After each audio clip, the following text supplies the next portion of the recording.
Bismillahirrahmanirrahim. Assalamu alaikum, 9th class. Hope you all will be fine. Today our topic is concentration units on page number 100. What is concentration?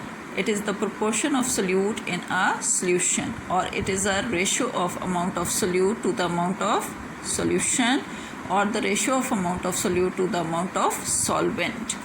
कल भी हमने पढ़ा था कि concentration क्या है. Concentration is the amount of solute dissolved in a solution और dissolved in a solvent. It has different units to measure the concentration.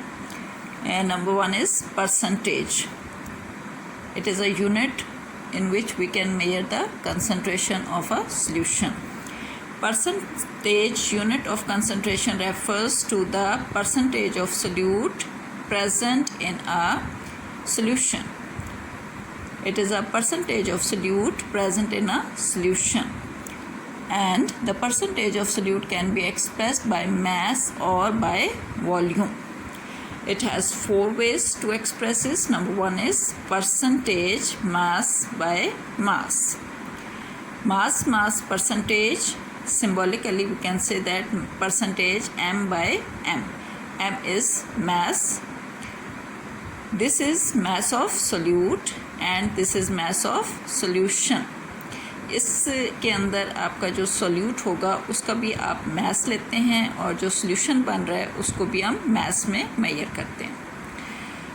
It is the number of grams of solute in 100 grams of solution. कि ये कैसा solution है कि इसमें आप solute भी grams में लेते हैं और उसको सोल्यूशन 100 ग्राम सोल्यूशन के अंदर डिज़ोल्व करके बना लेते हैं solution. For example 10% mass sugar solution means that 10 gram of sugar is dissolved in 90 gram of water to prepare 100 gram of solution. अब ये जो 10% सोल्यूशन है ये आपकी सोल्यूशन की कंसंट्रेशन है, और ये किस तरह से बना है कि जब आपने 10 ग्राम शुगर को 90 ग्राम वाटर के अंदर डिज़ोल्व करके 100 ग्राम सोल्यूशन बनाया है, तो उसकी जो कंसंट्रेशन आई है आपके पास वो 10% मास बाय मास है. इसको कैलकुलेट कर सकते हैं. उसके लिए ये फॉर्मूला है कि percentage by mass is equal to mass of solute divided by mass of solute plus mass of solvent. This is equal to mass of solution. यहाँ पे आप देख लें, इसी को दोबारा लिखा हुआ है, mass of solute divided by mass of solution. तो mass of solution is equal to mass of solute plus mass of solvent into 100, क्योंकि आपने परसेंटेज लेनी है. अब ये आपको एग्जांपल थी 10% सोल्यूशन की. अगर आप कोई और परसेंटेज का सोल्यूशन बनाना चाहते हैं, आपने 10 ग्राम की जगह शुगर आपने 15 ग्राम शुगर डिज़ोल्व कर ली है 90 ग्राम के अंदर, तो आपका अगर आप 15 ग्राम शुगर ऐड करना चाहते हैं तो फिर यहाँ पे आपका जो सॉल्वेंट होगा वो 85 ग्राम हो जाएगा, क्योंकि दोनों को मिला के आपका जो सोल्यूशन बनना है वो 100 ग्राम बनना है. तो उस सोल्यूशन की जो परसेंटेज आएगी वो होगी 15%. इसी तरह से 20% सोल्यूशन भी बना सकते हैं. अगर आप 20% सोल्यूशन बनाना चाह रहे हैं तो फिर आपको 20 ग्राम शुगर डालनी होगी, डिज़ोल्व करनी होगी 80 ग्राम वाटर के अंदर, ताकि दोनों को मिला के आपका 100 ग्राम सोल्यूशन प्रिपेयर हो. तो उसकी जो कंसंट्रेशन इस फार्मूले के अकॉर्डिंग आएगी वो 20% आएगी. ठीक है. इस फार्मूले के अंदर आप जब मास पुट करते हैं तो आपके पास उस सोल्यूशन की कंसंट्रेशन आ जाती है परसेंटेज. सेकंड मेथड इसमें जो है वो है परसेंटेज मास बाय वॉल्यूम. अब यहाँ पे ये जो मास है ये सोल्यूट का मास है, यानी सोल्यूट को आप ग्राम्स में मेजर कर रहे हैं, और जो सोल्यूशन आप बना रहे हैं वो वॉल्यूम में बना रहे हैं, और सिम्बॉलिकली हम इसको लिखते हैं परसेंटेज m बाय v.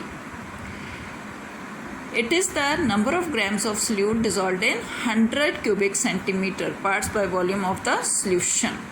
कि यहाँ पे आप जो सोल्यूट है वो ग्राम्स में मेजर करके डाल रहे हैं, और जो सोल्यूशन आप बना रहे हैं वो क्यूबिक सेंटीमीटर में, 100 क्यूबिक सेंटीमीटर आपका सोल्यूशन बन रहा है. For example if we want to prepare 10% mass volume sugar solution, तो फिर हमें क्या करना होगा, हमें 10 ग्राम ऑफ शुगर डिज़ोल्व करनी होगी 100 क्यूबिक सेंटीमीटर सोल्यूशन के अंदर. तो हमारा ये सोल्यूशन जो है उसकी कंसंट्रेशन 10% होगी. इसके लिए भी फॉर्मूला वैसे ही है, percentage m/v is equal to mass of solute. यहाँ पे आप सोल्यूट का मास ले रहे हैं, लेकिन जहाँ पे आप वॉल्यूम ऑफ सोल्यूशन के अंदर उसको डिज़ोल्व करके बना रहे हैं, इंटू 100 परसेंटेज मालूम करने के लिए।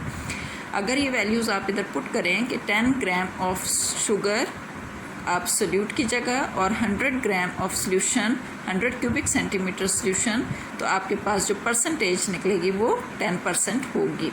इसी तरह इसमें भी आप चेंज कर सकते हैं। आप 10% की जगह आप 15% अगर सोल्यूशन बनाना चाहते हैं तो फिर आपको यहाँ पे जो 10 ग्राम है उसकी जगह आपको 15 ग्राम शुगर ऐड करनी पड़ेगी, और टोटल वॉल्यूम ऑफ सोल्यूशन आपका फिर वही 100 क्यूबिक सेंटीमीटर होगा। अब इसमें होगा क्या कि ये जो परसेंटेज आ रही है, अगर यहाँ पे 10% है, अगर आप 15 ग्राम डालेंगे तो आपके पास ये परसेंटेज 15% आ जाएगी। अगर आप 20 ग्राम ऐड करेंगे तो आपके पास ये परसेंटेज 20% आ जाएगी। तो ये जो 10%, 15%, 20% जो ये रेशो आ रही है, ये एक्चुअली क्या बता रही है आपको? Concentration of solution. जैसे जैसे आप सोल्यूट ऐड करते जाएंगे, सोल्यूशन जो है वो आपका कंसंट्रेटेड होता जाएगा, और ये जो परसेंटेज वैल्यू है ये उसकी कंसंट्रेशन को शो करेगी। Next is percentage volume by mass. यहाँ पे आपका सोल्यूट का आप ले रहे हैं वॉल्यूम और सोल्यूशन आप मास में बना रहे हैं, ठीक है, और इसका सिंबॉलिक फॉर्म है percentage V/m। It is the volume in cubic centimetre of a solute dissolved in 100 gram of solution. यहाँ पे आप वॉल्यूम ले रहे हैं सोल्यूट का क्यूबिक सेंटीमीटर में, और उसको आप डिजॉल्व करके 100 ग्राम सोल्यूशन बना रहे हैं। For example 10% volume by mass alcohol solution in water means कि अब ये जो 10% volume by mass alcohol solution in water means that 10 cubic centimeter of alcohol is dissolved in unknown volume of water to prepare 100 gram of solution. For example, we can determine the concentration by this formula, that percentage V/m is equal to volume of solute in cubic centimeter and mass divided by mass of solution in grams into 100. In this way we can determine the percentage V/m of a solution. And number 4 is percentage volume by volume, means percentage V/v. Here we have the volume of solute and volume of solution. It is the volume in cubic centimeter of solute dissolved per 100 cubic centimeter of the solution. यहाँ पे आपको solute भी volume में लेना है और जो solution आपका बनेगा वो भी वॉल्यूम में बनेगा. For example, 30% alcohol solution means 30 cubic centimeter of alcohol is dissolved in a sufficient amount of water to prepare 100 cubic centimeter of solution. तो यहाँ पे आपका जो सोल्यूट होगा, अगर आप 30% अल्कोहल सोल्यूशन बना रहे हैं तो उसमें जो आपका सोल्यूट है वो 30 क्यूबिक सेंटीमीटर आपने लेना है, और जो टोटल वॉल्यूम ऑफ सोल्यूशन होगा वो आपका 100 क्यूबिक सेंटीमीटर होगा. इस तरह से हम ये जो कंसंट्रेशन ऑफ सोल्यूशन है वो मालूम कर सकते हैं, और ये जो परसेंटेज कंसंट्रेशन है ये हमें जो स्ट्रेंथ है सोल्यूशन की वो बता रही है. Thank you.